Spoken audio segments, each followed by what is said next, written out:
দর্শক, প্রথমে আমি ইমরান খানের খবর দিই, ইরানের খবর যাবো, তারপর বাংলাদেশের প্রসঙ্গে চলে আসবো।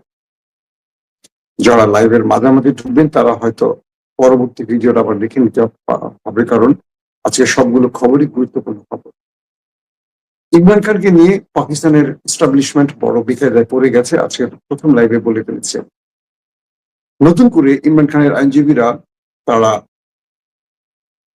আদালত অবমাননার মামলা করতে যাচ্ছেন সরকারের বিরুদ্ধে।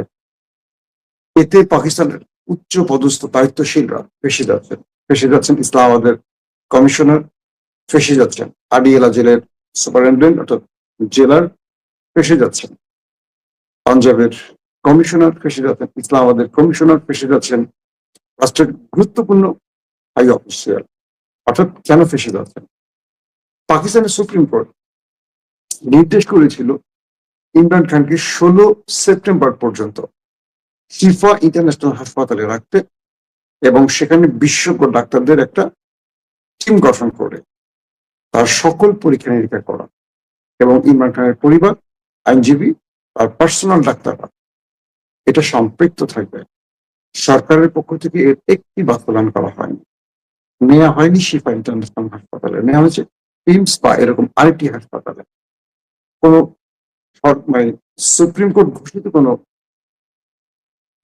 ডাক্তারদের প্যানেল গঠন করা হয়নি, হয়েছে ইস্টাবলিশমেন্টের নির্ধারিত একটি ডাক্তারদের প্যানেল, যারা ইস্টাবলিশমেন্টের রিপোর্ট অনুযায়ী ইমরান খানকে একদিন রেখে সকল পরীক্ষা নিরীক্ষা করে তাদের মতো করে একটা রিপোর্ট দিয়ে ইমরানকে আবার জেলে পাঠিয়েছে। তো এই জন্য ইমরান খানের আইনজীবী, পাকিস্তান বর্তমান যে সরকার আছে, মুসলিম লীগ নুন এবং পিপলস পার্টি সম্মিলিত সরকার, এই সরকারের বিরুদ্ধে এবং তার গুরুত্বপূর্ণ ব্যক্তিদের নামে আদালত অবমাননা মামলা করতে যাচ্ছে। এবং বলা হচ্ছে যে পাকিস্তানের যে বিচারিক প্যানেলটি রায়টি দিয়েছিল ইমরান খানকে চিকিৎসার জন্য, তাদের বিচারপতিরা এর মধ্যে একজন বা দুজন এই মুহূর্তে তার কার্যালয়ে নেই, তিনি অন্য সুবা যেটাকে তারা প্রদেশ বলে সেখানে সফরে আছেন। তো প্রয়োজন তারা অনলাইন ডিসকাশন বা অনলাইন বিচারিক প্রক্রিয়া সংযুক্ত হয়ে যেন এই রায়টি কমপ্লিট করে। যদি 2-1 মধ্যে এই রায়টি শুনানি না হয়, সেক্ষেত্রে এটি অগস্টের 30-এর মধ্যে আর কার্যতালিকায় আসবে না, সেপ্টেম্বরে চলে যাবে। এই সম্ভাবনা থেকে ইমরান খানের পিটিএ আইনজীবীরা চাচ্ছে এটিকে অগস্ট মাসে এনে আদালত অবমাননার মামলায় সরকারকে বড় রকম একটা বিপদে ফেলবে, কারণ এখানে আদালত অবমাননা হয়ে গেছে ইতিমধ্যে, কারণ ইমরানের উপর যে নির্দেশনাগুলো দেওয়া হয়েছে সেগুলো সরকার পালন করে। একটা দেশ, মুসলিম দেশ, একটা দেশ নির্বাচিত সরকার আছে বলা, কল্পনা করেন যে আদালত যে নির্দেশগুলো দিয়েছে সুপ্রিম কোর্ট একটিও নির্দেশ মানছে না, একটা দেশের আইন মানে একটা দেশ কিভাবে চলতে পারে? মানে সেনাবাহিনী রাজনীতির পুরো কন্ট্রোল তাদের হাতে রাখায় বা বন্দুক বাহিনীর পুরো কন্ট্রোল তাদের পক্ষে রাখায় উচ্চ আদালতের নির্দেশ তারা অমান্য করছে। আর উচ্চ আদালত কঠিন সিদ্ধান্ত নিতে গেলে হঠাৎ করে ব্ল্যাকমেইল হয়ে যায়, পরিবারের কোনো ভিডিও মার্কেটে চলে আসে, মানে আইএসআই যেটাকে বলা হয় বা তাদের যে গোয়েন্দা বাহিনীগুলো এমন ভাবে বিচারপতিদেরকে প্রাপে ফেলে দেয় যে বিচারপতিরা সাহস করে কোনো সিদ্ধান্ত নিতে পারে না। যখনই নিতে চায় তখনই তাদের উপর এরকম নানান রকম ভয়ঙ্কর প্রতিশোধ নেয়, নিয়ে পড়তে থাকে এস্টাবলিশমেন্ট। তো এবার কোন প্রক্রিয়ায় এই বিষয়টিকে সমাধান করবে, বা আসিফ মঈন সরকার তার লাইফের সবচেয়ে বড় চাপে পড়তে যাচ্ছে। একদিকে তিনি আন্তর্জাতিক পরিমণ্ডলে তার গ্রহণযোগ্যতা বাড়িয়ে নিয়েছেন, ট্রাম্প তাকে বলছেন যে আমার প্রিয় ফিল্ড মার্শাল, এবং ইরান এবং আমেরিকার যুদ্ধে মধ্যস্থতায় আসিফ মঈন একটা গুরুত্বপূর্ণ রোল প্লে করছে। সবকিছু মিলে তার অবস্থানটা যত জনপ্রিয় যত পাওয়ারফুল পজিশন হন না কেন, তিনি অভ্যন্তরীণ ভাবে রাষ্ট্রের ভেতরে ততটা বিতর্কিত হয়ে গেছেন। তো আসিফ মনির আন্তর্জাতিক পরিমণ্ডল থেকে দেশীয় পরিমণ্ডলে তার অবস্থা খুব নিচে নেমে গেছে। তিনি কোনোভাবেই পারছেন না তার অবস্থানকে পাকাপোক্ত করতে, কারণ দেশের জনগণ ইমরান খানকে চায়। আসে ইমরানকে কোন ঠাসা করে ফেলছে আসিফ মনির। আসেন 2 নম্বর গুরুত্বপূর্ণ খবর। ইরানের হরমুজ প্রণালীকে আমেরিকার প্রেসিডেন্ট ডোনাল্ড ট্রাম্প নিজেদের ভূখণ্ড দাবি করেছে। বুঝতে পারছেন? কালকে যদি ঢাকাটাকে আমেরিকা বলে এটা আমাদের ভূখণ্ড, আপনি কি করবেন? ইরান বলছে ট্রাম্পের মাথা নষ্ট হয়ে যাচ্ছে। ট্রাম্প কি বলছে নিজে জানে। হরমুজ প্রণালী নিজেদের দাবি করছে ট্রাম্প। আমি এই হরমুজ প্রণালীতে এখন তারা ট্যাক্স আদায় করবে, তাদের কন্ট্রোলে রাখতে চায়। ইরান বলছে আসো, এটা তোমার অঞ্চল, তোমাকে আমি সেই অঞ্চল বুঝিয়ে দিব। তুমি নামো হরমুজ প্রণালী, তোমার বাহিনী নিয়ে সাহস থাকলে তুমি আসো আমার সামনে মোকাবেলা। তুমি পালিয়ে বেড়াচ্ছ বা তুমি ওমান সাগরে গিয়ে নেভাল ব্লকেট তৈরি করছো কেন? তো এই মুহূর্তে ডোনাল্ড ট্রাম্পের এই বক্তব্য ঘিরে উত্তেজনা আবার বাড়ছে ইরানের মধ্যে। পাশাপাশি ইরান তারা তাদের পরমাণু চুক্তির বিষয়গুলোকে অ্যাভয়েড করে যাচ্ছে। তারা বলছে পরমাণু বিষয়ে যে আলোচনা বা চুক্তিগুলো ছিল সেটা ছিল মিস্টার আয়াতুল্লাহ আলী খামেনি। তাকে হত্যার মধ্য দিয়ে ট্রাম্প যে কাজটি করছেন সে কাজটি বা সে রাস্তাটি বন্ধ হয়ে গেছে। এখন নতুন আয়াতুল্লাহ মুস্তফা খামেনি তার নির্দেশনায় পাকিস্তান না প্রয়োজনে ইরান নিউক্লিয়ার প্রজেক্টের দিকে এগোবে। প্রথমে তারা বলতো যে আমরা মানুষের প্রয়োজনীয় ইউরেনিয়াম সমৃদ্ধ করছে, মানুষের সেবা যেটুকু প্রয়োজন, বিদ্যুৎ, চিকিৎসা, এই বিষয়ে ইরান প্রয়োজনে নিউক্লিয়ার বোমা বান। যদি ইরানকে শত্রুপক্ষ নিউক্লিয়ার অ্যাটাকের পেটের মধ্যে রাখতে চায়, অর্থাৎ ইরানের যদি ইসরায়েল কিংবা আমেরিকার পক্ষ থেকে কোনো হামলা আসে নিউক্লিয়ার অ্যাটাক, তাহলে ইরান হয় বানিয়ে ফেলছে অথবা বানিয়ে ফেলবে। এটি ইঙ্গিত করছে না, শুধু বলছে যে আমরা প্রয়োজনে নিউক্লিয়ার অ্যাটাকের বিপরীতে নিউক্লিয়ার অ্যাটাকের মাধ্যমে প্রতিশোধ নেব। তার মানে এই বক্তব্যে বোঝা যাচ্ছে ইরান নিউক্লিয়ার বানানোর চূড়ান্ত পর্যায়ে অথবা ইরান নিউক্লিয়ার বানিয়ে ফেলে। এই খবরে আমেরিকার টেনশন আরো বেড়ে গেছে। দর্শক, 3 নম্বর গুরুত্বপূর্ণ খবর হলো ইসরায়েল এবং তুরস্কের মধ্যে কি বলবো লড়াইয়ের সম্ভাবনা ক্রমান্বয়ে বেড়ে যাচ্ছে। মার্কিন বিশেষ দূত আজ স্পষ্ট করেছেন যে ইসরায়েল যে আমেরিকা সিরিয়ার ভেতরে একটি সামরিক ঘাঁটিতে অ্যাটাক করেছে, এটি তাদের ভুল গোয়েন্দা তথ্যের আলোকে অ্যাটাক করেছে। অর্থাৎ মোসাদ বলি বা সিআইএ বলি, ও পাশাপাশি আমেরিকার দূত এটাও বলছেন যে এই বিষয়টি আঙ্কারা এবং আমেরিকা জানতো না যে সিরিয়ার ভেতরে সেই ঘাঁটিতে ইসরায়েল হামলা করতে যাচ্ছে, এবং তাদের কাছে যে তথ্য ছিল সেই ভুল তথ্যের আলোকে তারা এই হামলাটি করেছে, যার ফলে ইসরায়েল তার কাঙ্ক্ষিত টার্গেটে পৌঁছতে পারেনি। আর তুরস্ক বলছে সিরিয়ার ভেতরে যদি ইসরায়েল এভাবে অব্যাহত বা তার আগ্রাসন অব্যাহত রাখে, তুরস্ক এটা শক্ত জবাব দেবে, যেটা দু দেশের মধ্যে একটা বড় যুদ্ধের সূচনা হতে পারে। মানেটা খুবই স্পষ্ট।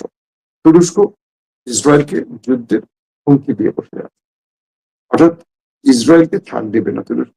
এবার ইরান নয়, এবার তুরস্ক নেমে পড়তে পারে ইসরায়েলের বিরুদ্ধে। এটা কঠিন হয়ে পড়বে ইসরায়েলের জন্য, কারণ ইরান যে ধোলাই চালিয়েছে, ইরানের কাছে শুধু ড্রোন আর মিসাইল ছাড়া বড় ফ্রেমে কোনো কিছু ছিল না, বা ইরান সেটা ব্যবহার করেনি। কিন্তু তুরস্কের কাছে আধুনিক প্রযুক্তির মোটামুটি সব আছে, এবং তুরস্কের আমরা যা জানি তা তো আছে, আমরা জানি না এমন অনেক কিছু আছে যেটা তুরস্ক বলে না। যেটা বিক্রি করতে চায় মার্কেটে সেটাই বলে, যেটা নিজের রক্ষায় প্রয়োজনে রেখে দিয়েছে তুরস্ক অনেক কিছু গোপন করে। এই যুদ্ধে তুরস্কের আধুনিক প্রযুক্তি, বিমান, ইলেকট্রনিক্স, ওয়্যারক্রাফট সব মোটামুটি প্রতিরক্ষা ব্যবস্থা S-400 সবই আছে। ইরানের এগুলো ছিল মিসাইল আর ড্রোন দিয়ে ইরান মূলত খেলাটা দেখিয়েছে বা যুদ্ধের মোড় ঘুরিয়ে দিয়েছে। তুরস্কের কাছেও ভয়ঙ্কর মিসাইল আছে। তো মনে হচ্ছে দুই দেশের উত্তপ্ত বাক্য বিনিময় বা নেতানিয়াহুর এক্সিট রুট বা নির্বাচন থেকে বেঁচে থাকার জন্য তাকে আবার তুরস্ক ফ্রন্টে যুদ্ধ ছড়াতে হতে পারে। 4 নম্বর গুরুত্বপূর্ণ খবর দিতে আসছে। আমার খুব কাছের মানুষ, বন্ধু মানুষ, আমাদের পররাষ্ট্র প্রতিমন্ত্রী হুমায়ুন কবির ভাই, আজ তিনি খুব দুর্দান্ত কিছু স্টেটমেন্ট দিয়েছেন। তিনি বলছেন ভারত আমাদের প্রতিবেশী দেশ, তাদেরকে আমাদের লাগবে। কিন্তু প্রধানমন্ত্রী চাইলেই একটা দেশ সফর করতে পারেন, মানে তারেক রহমানকে ভারত যে বারবার আমন্ত্রণ জানাচ্ছে তার উত্তরে এই বক্তব্যটি আসছে। তিনি বলছেন যে ভারত শেখ হাসিনার বিষয়ে কি সিদ্ধান্ত নেবে। বাংলাদেশ থেকে যে ফ্যাসিস্টের দোসররা পালিয়ে ভারতে আশ্রয় নিয়েছে, প্রত্যাবর্তন আইন অনুযায়ী ভারত কি সিদ্ধান্ত নেবে সেটা আমরা আগে বলি, number one. Number two, Bharat আমাদের সাথে কিরকম বন্ধুত্ব চায়? পূর্বের মতো তারা মন চাইলে সীমান্তে মারবে, তারা মন চাইলে সব করবে, তারা দুধের মাখনটা খাবে বা শটটা খাবে, আর আমাদের ছাবাটা বা নিচের জমানো পানির মতো শুধু সেটা রেখে দেবে। আমরা তাদের সাথে সম্মান বা বন্ধুত্ব, যেই সম্পর্কের কথাগুলো বলছি তাতে সমতার ভিত্তিতে। আমরা ভারতকে কখনো চাইবো না তারা পূর্বের মতো এই দেশে আগ্রাসন চালায়, ব্যাস, একদম ফুল স্টপ। হুমায়ুনের কথা খুবই স্পষ্ট। আমি পার্সোনালি, অনেকে তার তার হয়তো পার্সোনাল বিষয়গুলো জানেন, যেহেতু আমার খুব এক সময়, দীর্ঘদিন দেখা হচ্ছে না, একটা সময় আমার খুব কাছের মানুষ ছিলেন, আমার খুব পছন্দের মানুষ হুমায়ুন ভাই। আমরা লন্ডনে একসাথে কাজও করেছি, আমাদের নির্গম অনেক রাত কেটেছে একসাথে, হুমায়ুন ভাই, আমি, আমাদের আমেরিকার আশিক ভাই, আজকে প্রেস সচিব সালিহ শিবলি ভাই, আমরা একটা গ্রুপেই একসাথে কাজ করতাম। হুমায়ুন ভাই বেসিক্যালি খুব কম কথার মানুষ, খুব স্টাডি করা মানুষ, এবং ইংল্যান্ডে তিনি আরো ভালো ভালো পজিশনও কাজ করছেন। ইংল্যান্ডের মেয়রের অ্যাডভাইজারও ছিলেন হুমায়ুন ভাই, লতিফুর রহমান সাহেবের অ্যাডভাইজার ছিলেন। তিনি যে বিষয়টি ধারণ করেন, আমি আমি তার ভেতরের অবস্থাটা বলি, হুমায়ুন ভাই যে বিষয়টা ধারণ করেন সেটা হলো তার মধ্যে দেশপ্রেম যথেষ্ট পরিমাণ আছে। এবং ইন্ডিয়ার বাংলাদেশের সব উপর যে বিষয়গুলো এতদিন চলছে, বা আমাদের আমির খসরুরা যেভাবে যেভাবে ইন্ডিয়াকে দেখে, হুমায়ুন ভাই সেভাবে দেখেন। হুমায়ুন ভাইয়ের চিন্তাটা, ইন্ডিয়া বাংলাদেশের সম্পর্কের মধ্যে সমতা থাকতে হবে, বাংলাদেশকে চুষে খাওয়া যাবে না। বাংলাদেশকে 2 টাকা দিলে বাংলাদেশ তোমাকে 2 টাকা দেবে। বাংলাদেশে তুমি 4 টাকা নিয়ে যাবা বাংলাদেশ থেকে, আর তুমি বিনিময়ে 2 টাকার অখাদ্য দিবা, সেটাই হবে না। যেমন ভারত কি করতো, ভাঙাচুরা ধ্বজভঙ্গ ট্রেন গুলো আমাদের কাছে মহামূল্যবান হিসেবে বিক্রি করতো। যে ট্রেন ভারতে বিক্রি, ভারতের কাছে মূল্য ছিল ধরেন 10 টাকা, সেটা বাংলাদেশে 50 টাকা বিক্রি করতো। করে তারা এই অখাদ্য জিনিসগুলো, দেখবেন পৃথিবীর বহু দেশের কাছে ধ্বজভঙ্গ অস্ত্র আছে যেগুলো চলে না, কি করবে, গরিব দেশের কাছে বিক্রি করে দেয়, নিজের দেশে চলে না সেটা আমরা কিনে নিয়ে আসি, এই অবস্থা। তো হুমায়ুন ভাইয়ের জায়গাটা খুবই স্পষ্ট, তিনি ডান ধারার মানুষ, তিনি ভারতকে ভারতের উপযুক্ত জবাব দেওয়ার সক্ষমতা রাখেন, এবং চোখে চোখ রেখে কথা বলেন না। পার্সোনালি বললাম, জানি না বিএনপির পলিসি কি হবে, আমি বলছি হুমায়ুন ভাইয়ের পলিসি বা হুমায়ুন ভাইয়ের চিন্তাটা কি বলছে। আমাদের পররাষ্ট্র প্রতিমন্ত্রী, আর আজকের যে বক্তব্য সেটা খুব খোলামেলা, যে ভারতকে আমরা ওইভাবে চাই, যে ভারত আমাদের সাথে বন্ধুত্ব করবে, সমতা, মর্যাদাপূর্ণ, বড় ভাই ছোট ভাই সম্পর্কের না, ভাই ভাই। তিনি বলছেন যে হাসিনাকে ফেরত দিতে হবে, বাকি ফেসিস্ট যারা পালিয়েছে তাদের ফেরত দিতে হবে প্রত্যাবর্তন আইন অনুযায়ী, তাদেরকে দেবে না, তাদেরকে রাজনীতিতে অ্যাক্টিভ করার জন্য কাজ করবে, এটা হতে পারে না। এটা হলে আমাদের ভারতে আমাদের প্রধানমন্ত্রীর যাত্রাটা অনিশ্চিত থাকবে। একটা প্রধানমন্ত্রী চাইলেই ভারত সফর, মানে দেশে সফর করতে পারেন না। এটার জন্য যে প্রস্তুতির প্রয়োজন, এই প্রস্তুতির জন্য আমাদেরকে সময় দিতে হবে, এটা কিন্তু তার ডাইরেক্ট বক্তব্য। তার মানে ভারতে তারেক রহমানের সফর বিষয়ে এখন অনেক হিসেব নিকেশ বাকি আছে, এটা পররাষ্ট্র প্রতিমন্ত্রী তার নতুন মন্ত্রণালয় পেয়ে স্পষ্ট করে দিয়েছেন এই বক্তব্যটি। শেষ একটা খবর দিই, এটা খুব ইম্পর্টেন্ট খবর। এজেন্সির কিছু ভাইয়েরা আমাকে কিছু বার্তা দিয়েছেন। এজেন্সি বুঝেন তো, আমাদের নিরাপত্তা বাহিনীর অনেক এজেন্সির ভাইয়েরা মেসেজ দিয়েছেন, ভারত র এবং হাসিনা চেষ্টা হলো বাংলাদেশের হুজুরদের বিএনপি সরকারের বিরুদ্ধে নামানো। এর জন্য কাউমির জননী উপাধি দানকারী, মানে কাউমির মধ্যে একটা বিশাল গ্রুপ আছে আওয়ামী লীগ পন্থী, আর একটা হলো নিরপেক্ষ পন্থী। আমরা কাউমি বলতে মনে করি যে সব মনে হয় বিশাল বিশাল আউলিয়া। আপনাদেরকে মনে রাখতে হবে কাউমির বড় একটা গ্রুপকে ভারত অর্থায়ন করে, আর এই মাদ্রাসাগুলোকে নিয়ে পক্ষ থেকে অনেকে অর্থায়ন করে। আমি কাউমির সামগ্রিক সকল আলেমদের উদ্দেশ্যে বলছি না, আবারও বলছি। তো ইন্টেলিজেন্স তথ্য অনুযায়ী কাউমির আলেমদেরকে বিএনপি সরকারের বিরুদ্ধে বিভিন্ন অভিযোগ তুলে মাঠে নামানোর চেষ্টা করা হচ্ছে। এটা হলো কাউমি জননী যারা উপাধি দিয়েছে সেই গ্রুপটি, অর্থাৎ আওয়ামী লীগ পন্থী গ্রুপটিকে। আমি সরকারকে বলবো আপনারা আলেমদের সাথে সর্বোচ্চ ভালো ব্যবহার করবেন, অবশ্যই হাসিনার মতো নয়, কিন্তু যেসব আলেমরা ছদ্মবেশে, যেসব আলেমরা রয়ের অর্থায়নে চলে আর দিল্লির প্রেসক্রিপশনে চলে, কিংবা হাসিনাকে বাংলাদেশে ইস্টাবলিশের জন্য নেপথ্যে কাজ করবে, দ্রুত তাদের বিরুদ্ধে ব্যবস্থা নেবেন। সকল আলেম আলেম নয়, এটা মনে রাখতে হবে। আলেমের মধ্যেও কিছু ডট ডট ডট ডট থাকে। আমি এটা নিয়ে স্পেশালি আরো বড় একটা পর্ব করবো কালকে বা পরশুদিন, আরো অনেক তথ্য বুঝছি আপনাদের দেব। এবং এটুকু বলি যে বাংলাদেশকে নতুন করে বিতর্কিত করার জন্য বা তারেক রহমান সরকার বা বিএনপি সরকারকে চাপে ফেলতে আলেমদেরকে মাঠে নামানো নানান প্রক্রিয়া ইতিমধ্যে সম্পূর্ণ। যে কোনো সময় আলেমরা বিভিন্ন অজুহাতে নামবে, বিভিন্ন অজুহাতে নামবে, এটা বন্ধ করো, গান বন্ধ করো, এটা বন্ধ করো, এরকম হাবি জাবি নামে আসবে। বাট এটা হলো ওই দেশের, আমাদের প্রতিবেশী দেশটির প্রেসক্রিপশনে শুরু হবে। সো সকল আলেমদেরকে তৌহিদি জনতার নামে যত মিছিল মিটিং হবে বুঝে শুনে হতে হবে। আলেম কয় প্রকার কি কি আমরা জানি, আমাদেরকে আলেমদের চেনাতে আসবেন না। বাংলাদেশের মানুষ আলেমদের সর্বোচ্চ সম্মান করে। তাই বলছি, আওয়ামী পন্থী আলেমদেরকে অবশ্যই আইনের আওতায় রাখতে হবে। তাদের ব্যাপারে আমাদের গোয়েন্দা বাহিনীকে আরো সর্বোচ্চ সজাগ থাকতে হবে। তারা বাংলাদেশে বড় ব্ল্যান্ডার করার পরিকল্পনা করছে। প্রত্যেকে ভালো থাকবেন। আল্লাহ হাফিজ।